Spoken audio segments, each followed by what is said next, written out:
नमस्कार मित्रांनो, जय शिवराय. सर्वांचं स्वागत आहे. आज या व्हिडिओमध्ये आपण डिस्कस करूया की कशाप्रकारे तुम्ही तुमचं छोटं डीमॅट अकाउंट ग्रो करू शकता. फॉर एक्झाम्पल जे नवीन ट्रेडर असतात त्यांच्याकडे काही जास्त अमाऊंट नसते, म्हणजे ते कामाला वगैरे असतात, शिकायला आलेले असतात. 4-5 हजाराचं अकाउंट असतं, काही काहींचं 10,000 20,000चं अकाउंट असतं, काही काहींकडे 2-3 हजार रुपये असतात. तर हे छोटं अकाउंट ग्रो होऊ शकतं का स्टॉक मार्केटमध्ये? तर येस, होऊ शकतं. याच्यामध्ये काय काय गोष्टींची काळजी तुम्हाला घेतली पाहिजे त्या गोष्टी आपण डिस्कस करूया. कशाप्रकारे हे अकाउंट आपण ग्रो करू शकतो. तर आता डायरेक्टली मी तुम्हाला स्क्रीन दाखवतो. आता ही फॉरेक्स मार्केटची स्क्रीन आहे. चार्ट वगैरे दाखवत नाही मी तुम्हाला, फक्त एक इन्फॉर्मेशन देतोय. फॉर एक्झाम्पल आता जर तुम्ही कामाला जात असाल, काम करत असाल, इनिशियल स्टेजला असाल, 15, 20, 25, 30,000 जो काही तुम्हाला पेमेंट असेल, त्यामधून जर सेव्हिंग करून तुम्ही एक 5,000 रुपयाचं अकाउंट बनवलं. आता अकाउंट 5,000 रुपयापासून ते 20,000 रुपयापर्यंत अशा प्रकारचे अकाउंट असू शकतात. 20,000च्या वर गेलं तर ते थोडं मोठं अकाउंट होऊन जातं. त्यामुळे 5 ते 20,000 पर्यंत आपण डिस्कस करूया. ज्याच्या अकाउंटला 5,000 रुपये असतील, मग ते 1,000, 2,000, 3,000, 4,000 सगळे इन्क्लूड, आणि ज्याच्या अकाउंटमध्ये 20,000पेक्षा कमी रुपये असतील, हे झालं छोटं अकाउंट. तर हे छोटं अकाउंट आपण ग्रो करू शकतो का? तर येस, करू शकतो. तर याच्या मागे काय काय काळजी घेतली पाहिजे? आता मी तुम्हाला एक बेसिक सांगतो. सगळ्यात पहिल्यांदा, स्टॉक मार्केटमध्ये विविध प्रकारचे ट्रेडिंग चालतात. म्हणजे फॉर एक्झाम्पल, एक तर चालते FNO ट्रेडिंग, ज्याला म्हणतात फ्युचर अँड ऑप्शन. दुसरी असते आपली स्विंग ट्रेडिंग. ह्या दोन आपण डिस्कस करूया. यातली जी आपल्याला मेन ट्रेडिंगवरती फोकस करायचं आहे, ज्यावेळेस आपल्याकडे छोटा अकाउंट असेल, ते असतं स्विंग ट्रेडिंग. आणि FNO मध्ये आपल्याला फोकस करायचं नाही. आता फ्युचर अँड ऑप्शन कसं असतं, बरेच सारे तुम्ही यूट्यूबवर बघितले असतील किंवा बरेच सारे तुम्ही व्हिडिओ बघतात, ते सगळे ऑप्शन ट्रेडिंगमध्ये काम करतात. ऑप्शन ट्रेडिंगमध्ये कसं असतं, तुमचं फॉर एक्झाम्पल हे जे 5,000 रुपयाचं अकाउंट आहे ना, ते एका दिवसात का एका तासात 10,000 रुपयावरती जाऊ शकतं. बट ते एका दिवसात एका तासात शून्य पण व्हायची कॅपॅसिटी त्याची आहे. आणि ज्यावेळेस तुम्ही नवीन ट्रेडर असताना, नवीन नवीन तुम्हाला थोड्या सुरुवातीला प्रॉफिट होतो, ठीक आहे. बट त्यानंतर जो लॉस चालू होतो ना, त्यावेळेस तुम्ही 5,000 रुपयाचे अकाउंट 10 वेळा जरी आणले मार्केटमध्ये, तरी पण ते शून्यच होतात. बिकॉज आपली सायकोलॉजी नसते, आपल्या डोक्यात थॉट्स नसतात तसे.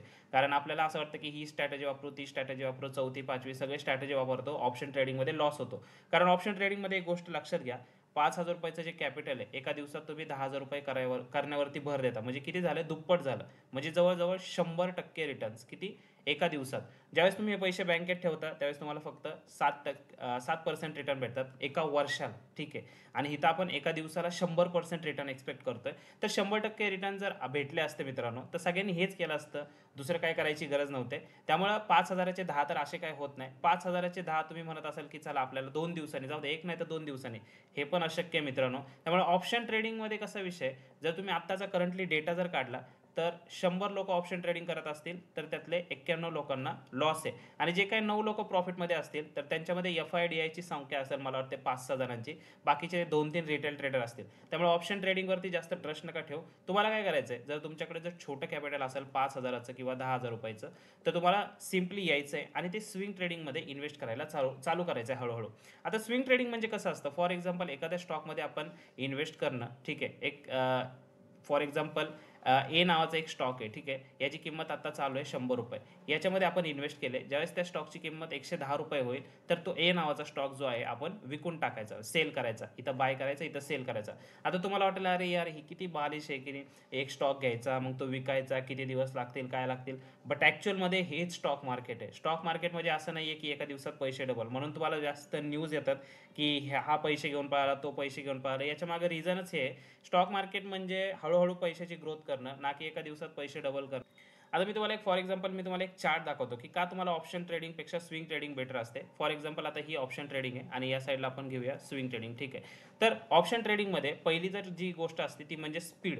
स्पीड खूप असतो. फॉर एक्झाम्पल 110 रुपयाचा जर आपण ऑप्शन बाय केला, तो एका पटक्यात 150, 100, 150, 140, 200, परत खाली 100, 50, 30, 40 असं जातो एकदम फास्ट, विथिन 2-3 मिनिट. जर प्रोबॅबिलिटी जर तुम्ही जर तो ऑप्शन बाय केला, त्यानंतर जर एखादी मोठी रेड कॅन्डल आली, तर तो पटकन कमी होऊ शकतो. तुम्हाला जागेवर तिथं 3-4 हजार लॉस दिसू शकतं.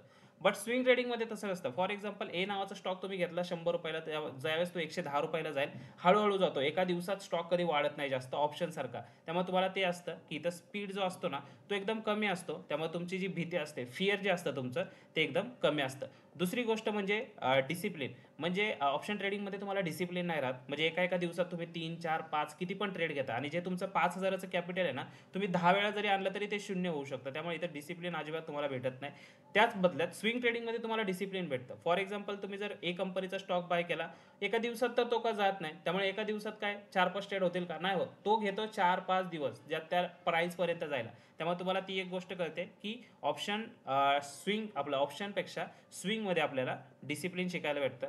त्यानंतर तुम्ही जर बघितलं प्रोबॅबिलिटी किंवा पैशाची ग्रोथ म्हणा, जास्त करून ज्यावेळेस आपण ऑप्शन ट्रेडिंग बघतो तर ऑप्शन ट्रेडिंगमध्ये आपल्याला एक गोष्ट हमखास बघायला भेटते की रोज कुणाचे ना कुणाचे तरी कॅपिटल उडतात म्हणजे 5-10 हजार रुपयाचं लोक कॅपिटल घेऊन येतात ऑप्शन ट्रेडिंगमध्ये आणि बऱ्याच वेळा हे कॅपिटल शून्य होताना तुम्ही बघता. तर त्याचं रिझनच ते ओव्हर ट्रेडिंग, त्यानंतर ग्रीड म्हणजे कसं असतं ऑप्शन ट्रेडिंगमध्ये, जसं तुम्हाला माहिती आहे 5,000चे एका दिवसात 3,000 होऊ शकतात, म्हणजे कमी होऊ शकतात. आता मला सांगा एका दिवसात 5,000चे 3,000 झाले, लॉस झाला 2,000चा, तर कुठला पोरगा असा असेल की ज्याला असं वाटेल की अरे यार जाऊ दे सोडून देऊ, आता मार्केटमधनं पैसे परत काढून घेऊ? असं कोणच नाही म्हणत. लोक काय करतात, ते 3,000 परत लावतात, पूर्णच्या पूर्ण लावणार आणि अजून त्याच्या परत 5,000 करायला बघणार. मग त्या 3,000चे परत 2,000 होतात. मग परत 2,000 पूर्ण लावून म्हणणार आता चल परत 5,000 करूया. मग ते 2चे शून्य होईपर्यंत कॅपिटल करतात. मग ते ज्यावेळेस शून्य होतात कुठून तरी अजून 5,000 घ्यायचे, परत मार्केटमध्ये लावायचे, परत ते शून्य होतात. कारण माइंड एकदम ब्लँक झालेला असतो. आपण ट्रेडिंग का करतो? कारण आपल्याला प्रॉफिट नाही काढायचं, आपल्याला फक्त आपला जे पैसे आपले गेलेत ते बाहेर काढायचे. त्यामुळे आपण अजून अजून अजून एका दिवसात 10-10, 20-20 ट्रेड करणारे पोरं आहेत. तर हे असं करण्यामुळे ऑप्शन ट्रेडिंगमध्ये खूप लॉस होतो. स्विंग ट्रेडिंगमध्ये चिल वातावरण असतं. म्हणजे फॉर एक्झाम्पल तुम्ही एखादा, जसं आता सलग 3 मी एकच एक्झाम्पल घेतोय, 100चा स्टॉक 110ला गेला, तर तेच रिझन आहे की ह्याच्यामध्ये कसं असतं, स्पीड स्लो असते, त्यामुळे मोमेंटम स्लो असतं. त्यामुळे तुम्हाला ट्रेडमध्ये थांबता येतं की भाव 100ला स्टॉक आहे, उद्या 102ला, परवा 103ला, नंतर 104, 105, 106, म्हणजे ससावजेस कासव अशी रेस सारखं आहे. म्हणजे किती फास्ट पाहिला तरी शेवटी कासव जिंकल असंच आहे.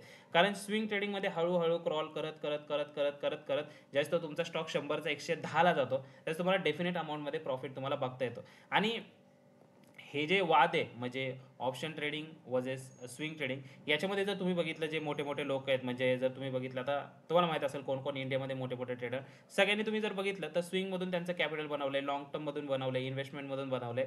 बट ऑप्शनचं कसं आहे, आता सध्या इंस्टाग्रामवरती जेवढे जेवढे रील व्हायरल व्हायला लागतात ऑप्शन ट्रेडिंग विषयी, त्यामुळे लोकांना इझी वाटतंय. बट ॲक्च्युअलमध्ये ज्यावेळेस आपण ऑप्शन ट्रेडिंग करतो ना त्यावेळेस खूप रिस्की असतं. आणि इथं भरपूर सारे गोष्टी आहेत. अजून मी तुम्हाला हे डिफरन्स दाखवायचं म्हणलं तर सगळ्यात पहिल्यांदा अजून तो 3 डिफरन्स आपण बघितले, चौथा डिफरन्स पण मी तुम्हाला दाखवतो, थिटा डिके.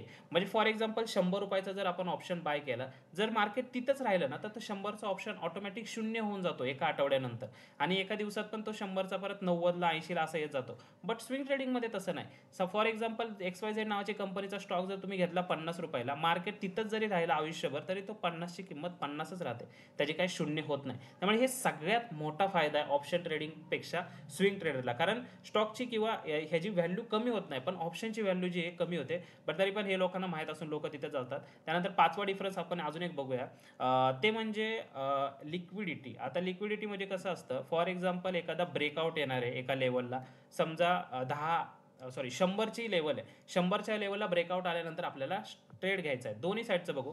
सगळ्यात पहिल्यांदा ऑप्शनमध्ये जर ट्रेड घ्यायचा असेल, 100ची लेवल आहे, ऑप्शन ट्रेडिंग करतोय, आपल्याला ट्रेड घ्यायचा आहे. लेवल ब्रेक झाली, आपण ट्रेड घ्यायला गेलो, 100ला ब्रेक दिला, 102 रुपयाला गेला, आपण 102 रुपयाला घेतला, तो लगेच परत येतो 90 रुपयाला. म्हणजे फॉर एक्झाम्पल असं इथं ब्रेकआउटची लाईन असेल, ब्रेकआउट झाला, आपण इथं घेतला, परत खाली येतो, आपलं स्टॉपला उडवतो आणि वर जातो.